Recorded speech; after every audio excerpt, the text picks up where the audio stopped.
tell you my role.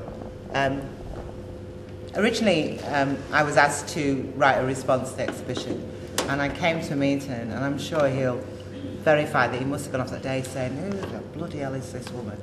And they were talking all this art speak, and I was like, bored. I dislike museums intently.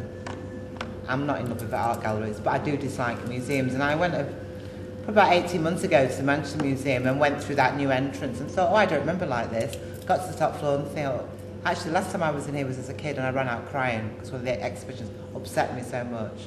I didn't remember that till I was in Canada and heard sobbing in a museum and turned a corner to see a Native American weeping at the scalp of his great-great-grandfather, and that position of where we are behind those glass cases. So we had a couple of meetings where I was going, I'm not selecting, I'm not doing that, I don't know about the visual arts, anything. I'm Irish Nigerian. I'm very, very English. You know, I can't, that's who I am.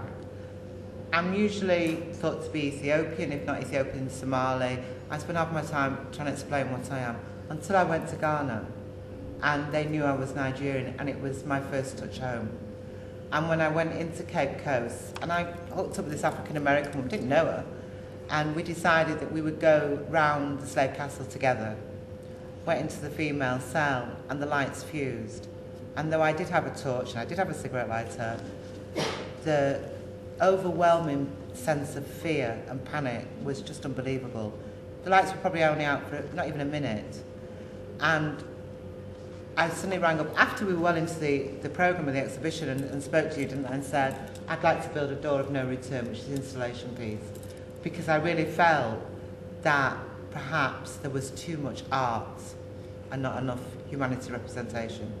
So that was the idea of the door, you know, an attempt to recreate that final door of passage out of a slave castle, but also to make the connection with everyday people of loss. We've always, I think we're all aware as individuals that to bury someone, at least when someone dies, you have a sense of closure. People who lose family members, people who just go missing, children that are kidnapped, never ever can close that door of their emotions. And that's what happens. And quite often, we concentrate on the people who were taken and have very little understanding of those who were left behind. So I just wanted to bring those two aspects in. And that's, you know, that's the top and bottom of my involvement in it.